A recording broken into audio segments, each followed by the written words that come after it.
Section 36 of Crime and Punishment. This recording is in the public domain. Crime and Punishment by Fyodor Dostoyevsky. Translated by Constance Garnett. Part 6, Chapter 5. Raskolnikov walked after him. "What's this?" cried Svidrigaïlov, turning round. "I thought I said—" "It means that I'm not going to lose sight of you now." "What?" Both stood still and gazed at one another, as though measuring their strength.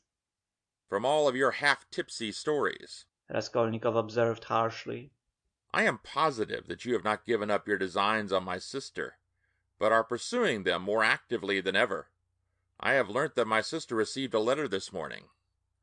You have hardly been able to sit still all this time. You may have unearthed a wife on the way, but that means nothing. I should like to make certain myself." Raskolnikov could hardly have said himself what he wanted and of what he wished to make certain. "Upon my word, I'll call the police." "Call away." Again they stood for a minute facing each other. At last Svidrigaïlov's face changed. Having satisfied himself that Raskolnikov was not frightened at his threat, he assumed a mirthful and friendly air. "What a fellow! I purposely refrained from referring to your affair, though I am devoured by curiosity. It's a fantastic affair. I've put it off till another time, but you are enough to rouse the dead. Well, let us go, only I warn you beforehand I'm only going home for a moment, to get some money, then I shall lock up the flat, take a cab, and go to spend the evening at the islands. Now, are you going to follow me?" "I'm coming to your lodgings, not to see you, but Sofia Simonovna, to say I'm sorry not to have been at the funeral." "That's as you like, but Sofya Semyonovna is not at home. She has taken the 3 children to an old lady of high rank, the patroness of some orphan asylums, whom I used to know years ago.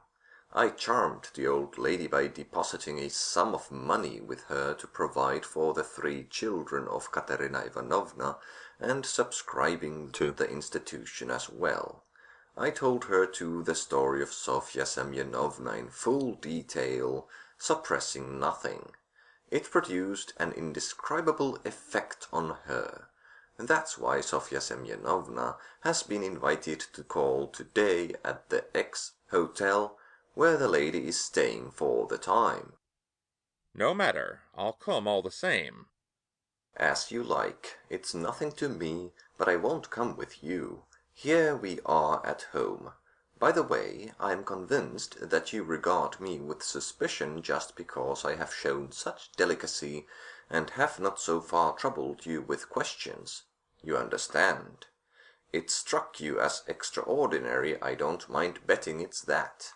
Well, it teaches one to show delicacy." "And to listen at doors." "Ah, that's it, is it?" laughed Svidrigaïlov. "Yes, I should have been surprised if you had let that pass after all that has happened. Ha ha!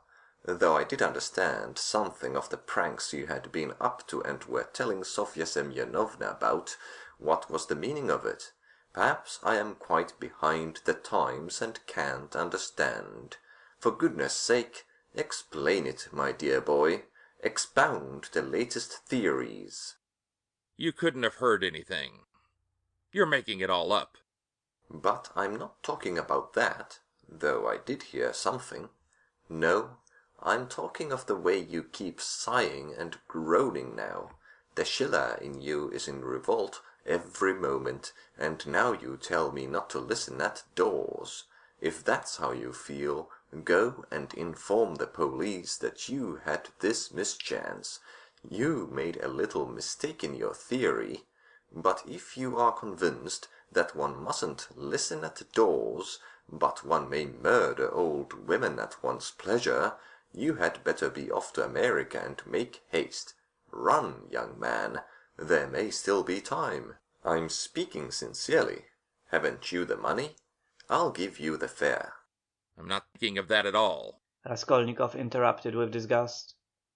I understand, but don't put yourself out. Don't discuss it if you don't want to.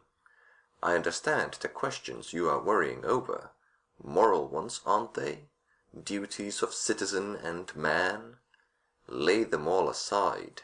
They are nothing to you now, ha-ha. You'll say you are still a man and a citizen. If so, you ought not to have got into this coil.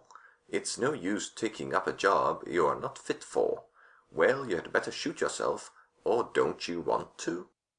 You seem trying to enrage me, to make me leave you. What a queer fellow. But here we are. Welcome to the staircase. You see, that's the way to Sofya Semyonovna. Look, there is no one at home. Don't you believe me? Ask Kapernaumov. She leaves the key with him.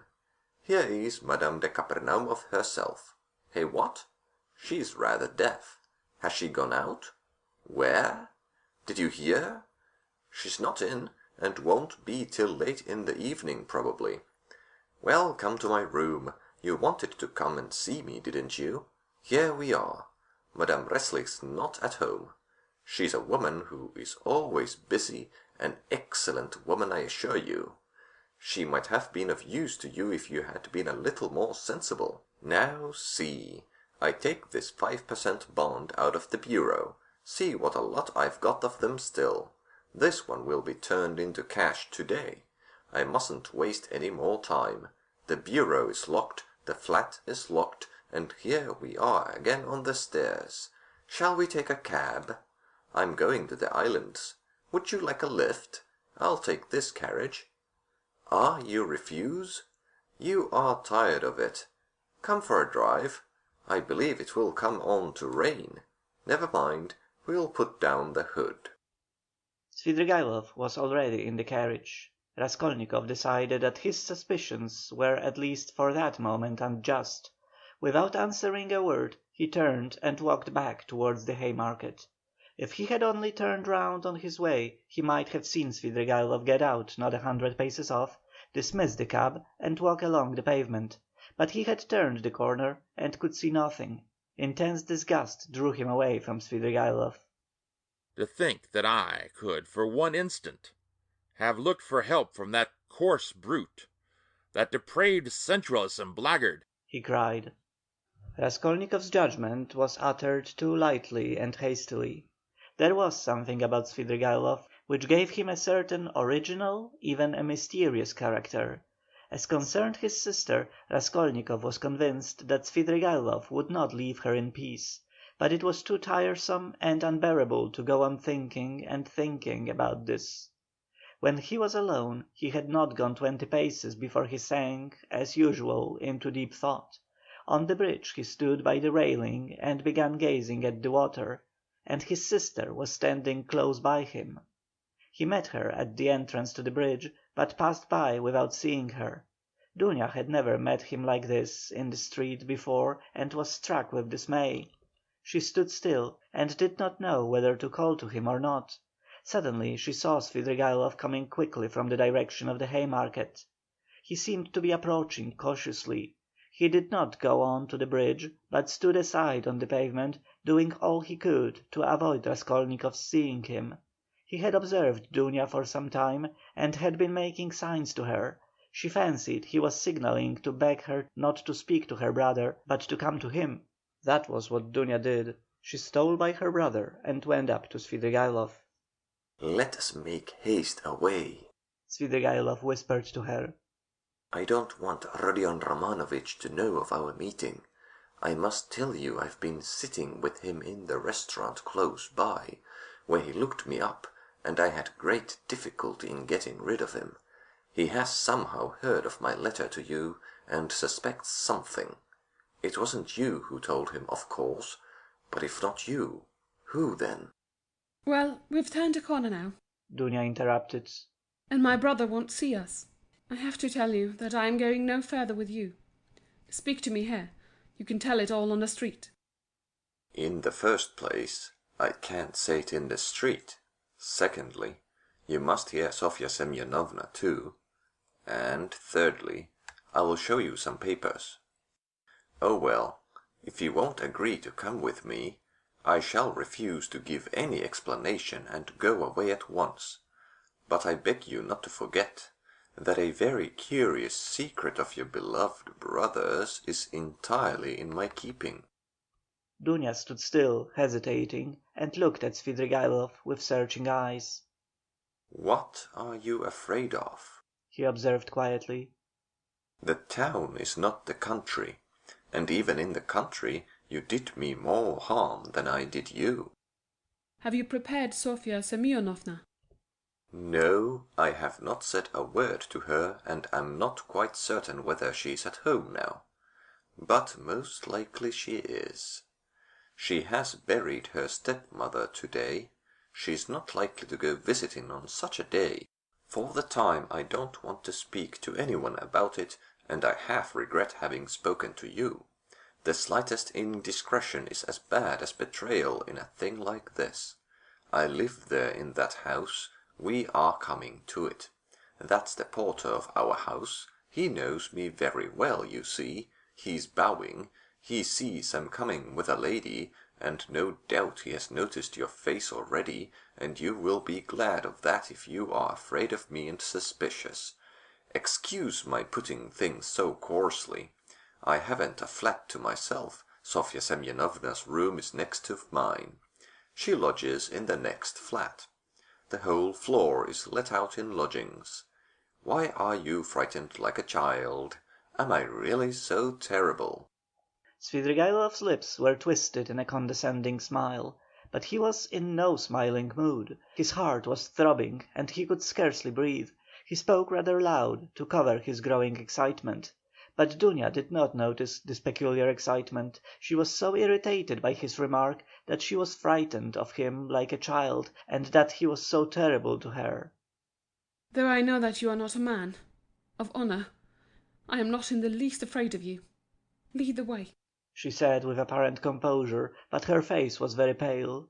Svidrigaïlov stopped at Sonia's room. "Allow me to inquire whether she is at home. She's not. How unfortunate! But I know she may come quite soon. If she has gone out, it can only be to see a lady about the orphans. Their mother is dead. I've been meddling and making arrangements for them. If Sofya Semyonovna does not come back in 10 minutes, I will send her to you to-day if you like. This is my flat. These are my 2 rooms. Madame Resslich, my landlady, has the next room. Now look this way. I will show you my chief piece of evidence. This door from my bedroom leads into 2 perfectly empty rooms, which are to let. Here they are. You must look into them with some attention." Svidrigaïlov occupied 2 fairly large furnished rooms. Dunya was looking about her mistrustfully, but saw nothing special in the furniture or position of the rooms. Yet there was something to observe, for instance, that Svidrigaïlov's flat was exactly between 2 sets of almost uninhabited apartments. His rooms were not entered directly from the passage, but through the landlady's 2 almost empty rooms. Unlocking a door leading out of his bedroom, Svidrigaïlov showed Dunya the 2 empty rooms that were to let. Dunya stopped in the doorway, not knowing what she was called to look upon, but Svidrigaïlov hastened to explain. "Look here, at this second large room. Notice that door, it's locked. By the door stands a chair, the only one in the 2 rooms. I brought it from my rooms so as to listen more conveniently. Just the other side of the door is Sofya Semyonovna's table. She sat there talking to Rodion Romanovich, and I sat here listening on 2 successive evenings for 2 hours each time, and of course I was able to learn something. What do you think?" "You listened?" "Yes, I did. Now come back to my room. We can't sit down here." He brought Avdotia Romanovna back into his sitting room and offered her a chair. He sat down at the opposite side of the table, at least 7 feet from her, but probably there was the same glow in his eyes which had once frightened Dunya so much. She shuddered and once more looked about her distrustfully. It was an involuntary gesture, she evidently did not wish to betray her uneasiness. But the secluded position of Svidrigaïlov's lodging had suddenly struck her. She wanted to ask whether his landlady at least were at home, but pride kept her from asking. Moreover, she had another trouble in her heart incomparably greater than fear for herself. She was in great distress. Here is your letter, she said, laying it on the table. Can it be true what you write? You hint at a crime committed, you say, by my brother. You hint at it too clearly. You daren't deny it now. I must tell you that I had heard of this stupid story before you wrote, and don't believe a word of it. It's a disgusting and ridiculous suspicion. I know the story, and why and how it was invented. You can have no proofs. You promised to prove it. Speak! But let me warn you that I don't believe you. I don't believe you. Dunia said this, speaking hurriedly, and for an instant the colour rushed to her face. If you didn't believe it, how could you risk coming alone to my rooms? Why have you come? Simply from curiosity? Don't torment me. Speak! Speak! There is no denying that you are a brave girl, upon my word. I thought you would have asked Mr. Razumихин to escort you here, but he was not with you nor anywhere near. I was on the lookout. It's spirited of you. It proves you wanted to spare Rodion Romanovich. But everything is divine in you. About your brother, what am I to say to you? You have just seen him yourself. What did you think of him? Surely that's not the only thing you are building on. No, not on that, but on his own words. He came here on 2 successive evenings to see Sofya Semyonovna. I have shown you where they sat. He made a full confession to her. He is a murderer. He killed an old woman, a pawnbroker, with whom he had pawned things himself.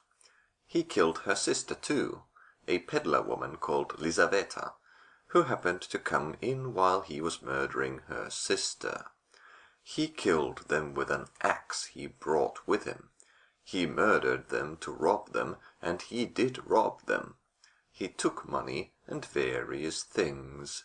He told all this, word for word, to Sofya Semyonovna, the only person who knows his secret.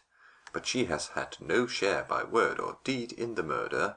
She was as horrified at it as you are now. Don't be anxious. She won't betray him. It cannot be, muttered Dunia with white lips. She gasped for breath. It cannot be. There was not the slightest cause, no sort of ground. It's a lie, a lie. He robbed her. That was the cause. He took money and things. It's true that by his own admission he made no use of the money or things, but hid them under a stone where they are now. But that was because he dared not make use of them. But how could he steal, rob? How could he dream of it? cried Dunia, and she jumped up from the chair. Why, you know him, and you've seen him. Can he be a thief? She seemed to be imploring Svidrigaïlov. She had entirely forgotten her fear. There are thousands and millions of combinations and possibilities, Avdotya Romanovna. A thief steals and knows he is a scoundrel, but I've heard of a gentleman who broke open the mail. Who knows? Very likely he thought he was doing a gentlemanly thing. Of course, I should not have believed it myself if I had been told of it as you have, but I believe my own ears.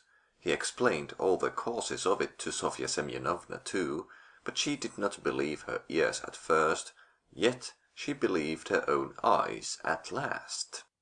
What were the causes? It's a long story, Avdotya Romanovna. Here's, how shall I tell you? A theory of her sort, the same one by which I for instance consider that a single misdeed is permissible if the principal aim is right, a solitary wrongdoing and hundreds of good deeds. It's galling too, of course, for a young man of gifts and overweening pride to know that if he had, for instance, a paltry 3,000, his whole career, his whole future would be differently shaped, and yet not to have that 3,000. Add to that nervous irritability from hunger, from lodging in a hole, from rags, from a vivid sense of the charm of his social position, and his sister's and mother's position too. Above all, vanity, pride and vanity, though goodness knows he may have good qualities too. I'm not blaming him, please don't think it. Besides, it's not my business. A special little theory came in too, a theory of a sort, dividing mankind, you see, into material and superior persons, that is, persons to whom the law does not apply owing to their superiority, who make laws for the rest of mankind, the material that is. It's all right as a theory, une théorie comme une autre. Napoleon attracted him tremendously, that is, what affected him was that a great many men of genius have not hesitated at wrongdoing, but have overstepped the law without thinking about it.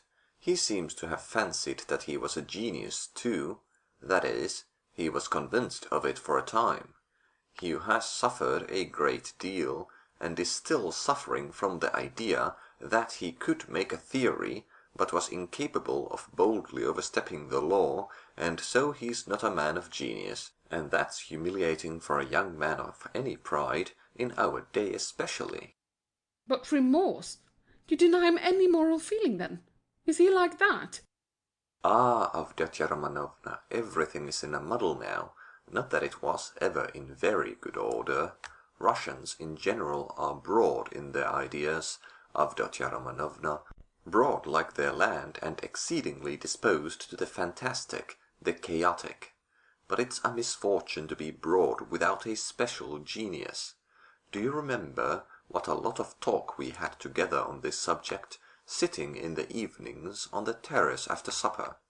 Why, you used to reproach me with breadth.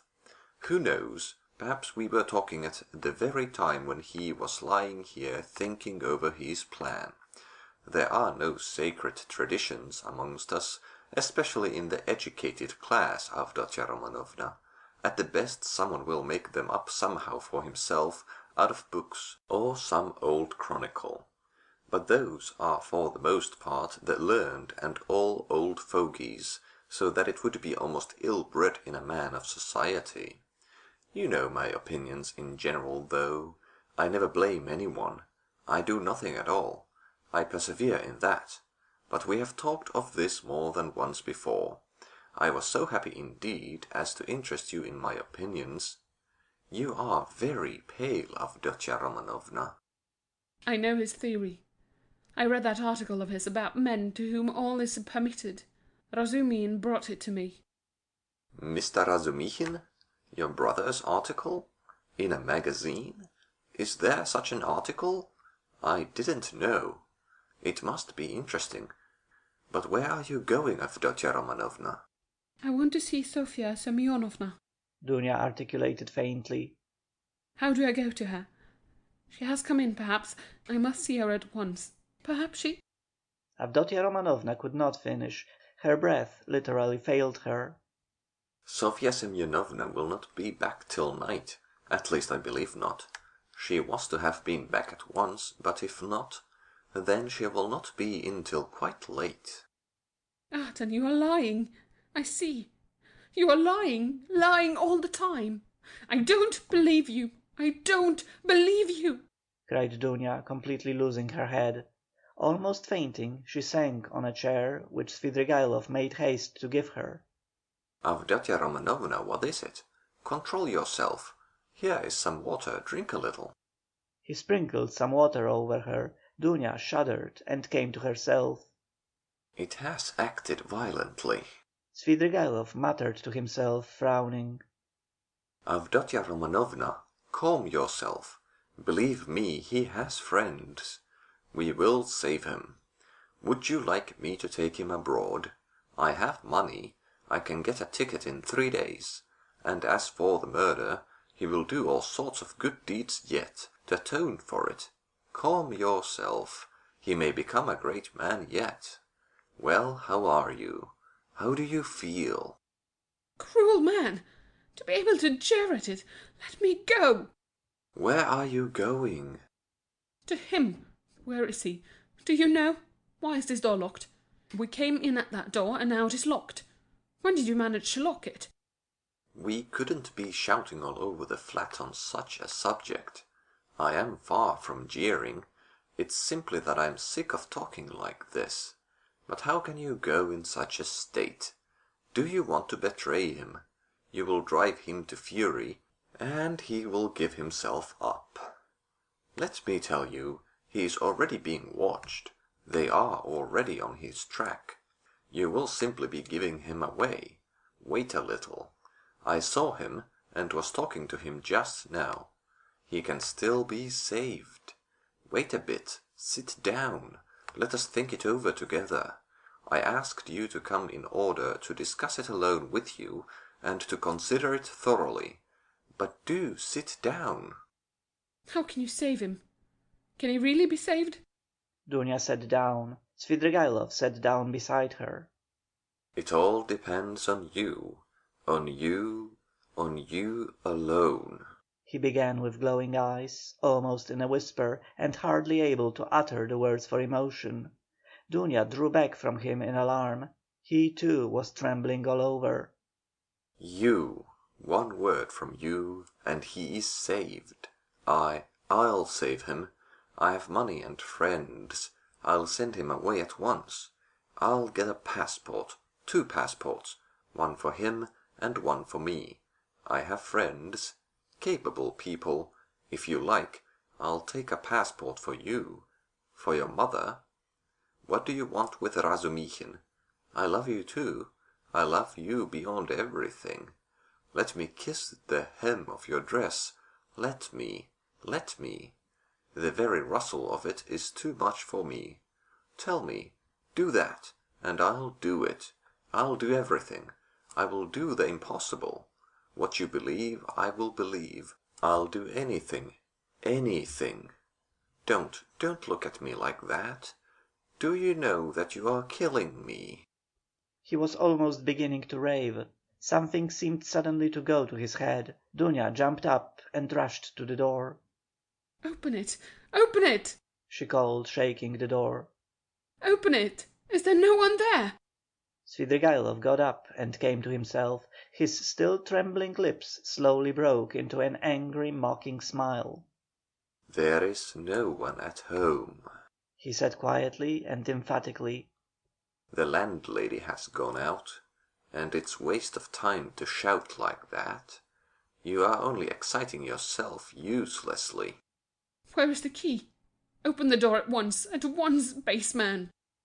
I have lost the key and cannot find it.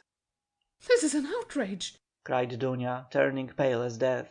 She rushed to the furthest corner, where she made haste to barricade herself with a little table.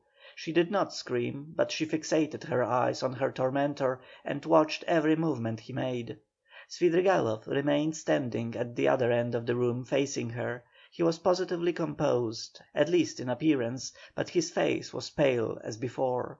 The mocking smile did not leave his face. You spoke of outrage just now, Avdotya Romanovna. In that case you may be sure I have taken measures. Sofya Semyonovna is not at home. The Kapernaumovs are far away. There are 5 locked rooms between. I am at least twice as strong as you are, and I have nothing to fear, besides. For you could not complain afterwards. You surely would not be willing actually to betray your brother. Besides, no one would believe you. How should a girl have come alone to visit a solitary man in his lodgings? So that even if you do sacrifice your brother, you could prove nothing. It is very difficult to prove an assault, Avdotya Romanovna. Scoundrel! whispered Dunya indignantly. As you like, but observe I was only speaking by way of a general proposition. It's my personal conviction that you are perfectly right. Violence is hateful. I only spoke to show you that you need have no remorse even if you were willing to save your brother of your own accord, as I suggest to you.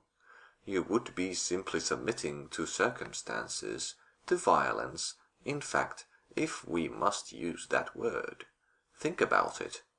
Your brother's and your mother's fate are in your hands. I will be your slave all my life. I will wait here." Svidrigaïlov sat down on the sofa about 8 steps from Dunya. She had not the slightest doubt now of his unbending determination. Besides, she knew him. Suddenly she pulled out of her pocket a revolver, cocked it, and laid it in her hand on the table. Svidrigaïlov jumped up. "Aha! So that's it, is it?" he cried, surprised, but smiling maliciously. "Well, that completely alters the aspect of affairs. You have made things wonderfully easier for me, Avdotya Romanovna. But where did you get the revolver? Was it Mr. Razumихin? Why, it's my revolver, an old friend. And how I have hunted for it! The shooting lessons I have given you in the country have not been thrown away." It is not your revolver. It belonged to Marfa Petrovna, whom you killed, wretch. There was nothing of yours in her house. I took it when I began to suspect what you were capable of. If you dare to advance one step, I swear I'll kill you. She was frantic. "But your brother? I ask from curiosity," said Svidrigaïlov, still standing where he was. Inform if you want to. Don't stir. Don't come nearer. I'll shoot. You poisoned your wife, I know. You are a murderer yourself. She held the revolver ready. "Are you so positive I poisoned Marfa Petrovna?" You did. You hinted it yourself. You talked to me of poison. I know you went to get it. You had it in readiness. It was your doing. It must have been your doing. Scoundrel! "Even if that were true, it would have been for your sake. You would have been the cause." You are lying.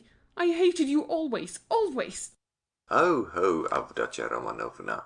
You seem to have forgotten how you softened to me in the heat of propaganda. I saw it in your eyes. Do you remember that moonlight night when the nightingale was singing?" That's a lie. There was a flash of fury in Dunya's eyes. That's a lie and a libel. "A lie? Well, if you like, it's a lie. I made it up. Women ought not to be reminded of such things." He smiled. "I know you will shoot, you pretty wild creature. Well, shoot away." Dunya raised the revolver, and deadly pale, gazed at him, measuring the distance, and awaiting the first movement on his part. His lower lip was white and quivering, and her big, black eyes flashed like fire. He had never seen her so handsome. The fire glowing in her eyes at the moment she raised the revolver seemed to kindle him, and there was a pang of anguish in his heart. He took a step forward, and a shot rang out. The bullet grazed his hair and flew into the wall behind. He stood still and laughed softly. "The wasp has stung me. She aimed straight at my head. What's this? Blood?" He pulled out his handkerchief to wipe the blood, which flowed in a thin stream down his right temple. The bullet seemed to have just grazed his skin. Dunya lowered the revolver and looked at Svidrigaïlov, not so much in terror as in a sort of wild amazement. She seemed not to understand what she was doing and what was going on. "Well, you missed. Fire again, I'll wait," said Svidrigaïlov softly, still smiling, but gloomily. "If you go on like that, I shall have time to seize you before you cock again." Dunya started, quickly cocked the pistol, and again raised it. Let me be, she cried in despair. I swear I'll shoot again. I'll kill you. "Well, at 3 paces you can hardly help it. But if you don't, then—" His eyes flashed, and he took 2 steps forward. Dunya shot again. It missed fire. "You haven't loaded it properly. Never mind. You have another charge there. Get it ready. I'll wait." He stood facing her, 2 paces away, waiting and gazing at her with wild determination, with feverishly passionate, stubborn, sad eyes. Dunya saw that he would sooner die than let her go. And now of course she would kill him at 2 paces. Suddenly she flung away the revolver. "She has dropped it," said Svidrigaïlov with surprise, and he drew a deep breath. A weight seemed to have rolled from his heart. Perhaps not only the fear of death, indeed he may scarcely have felt it at the moment, it was the deliverance from another feeling, darker and more bitter, which he could not himself have defined. He went to Duña and gently put his arm round her waist. She did not resist, but, trembling like a leaf, looked at him with suppliant eyes. He tried to say something, but his lips moved without being able to utter a sound. "Let me go!" Duña implored. Svidrigaïlov shuddered. Her voice now was quite different. Then you don't love me? He asked softly. Duña shook her head. And you can't? Never? He whispered in despair. "Never!" There followed a moment of terrible, dumb struggle in the heart of Svidrigaïlov. He looked at her with an indescribable gaze. Suddenly he withdrew his arm, turned quickly to the window, and stood facing it. Another moment passed. Here's the key. He took it out of the left pocket of his coat and laid it on the table behind him, without turning or looking at Duña. Take it. Make haste. He looked stubbornly out of the window. Duña went up to the table to take the key. Make haste. Make haste. Repeated Svidrigaïlov, still without turning or moving. But there seemed a terrible significance in the tone of that "make haste." Duña understood it, snatched up the key, flew to the door, unlocked it quickly, and rushed out of the room. A minute later, beside herself, she ran out on the canal bank in the direction of Exbridge. Svidrigaïlov remained 3 minutes standing at the window. At last he slowly turned, looked about him, and passed his hand over his forehead. A strange smile contorted his face, a pitiful, sad, weak smile, a smile of despair. The blood, which was already getting dry, smeared his hand. He looked angrily at it, then wetted a towel and washed his temple. The revolver which Duña had flung away lay near the door and suddenly caught his eye. He picked it up and examined it. It was a little pocket 3-barrel revolver of old fashioned construction. There were still 2 charges and 1 capsule left in it. It could be fired again. He thought a little, put the revolver in his pocket, took his hat and went out. End of Part 6, Chapter 5.